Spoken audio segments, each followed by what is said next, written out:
Instead of spending an arm and a leg to test out spacers on my F31, I decided to 3D print one, so we're gonna see if it fits. Test fit.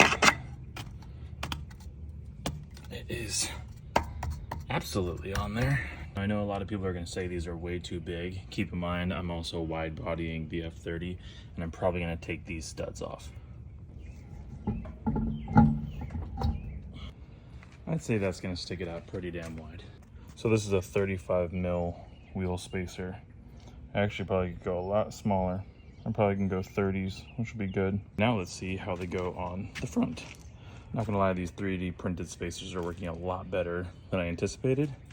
Might make a kit of these, so that way if you ever need to check the spacer on your car, you can just get a kit that has all the different sizes. So I fully expected this to be a lot further out, but let's get the kit on and see where it's at. Interesting. I mean, those sit actually way in.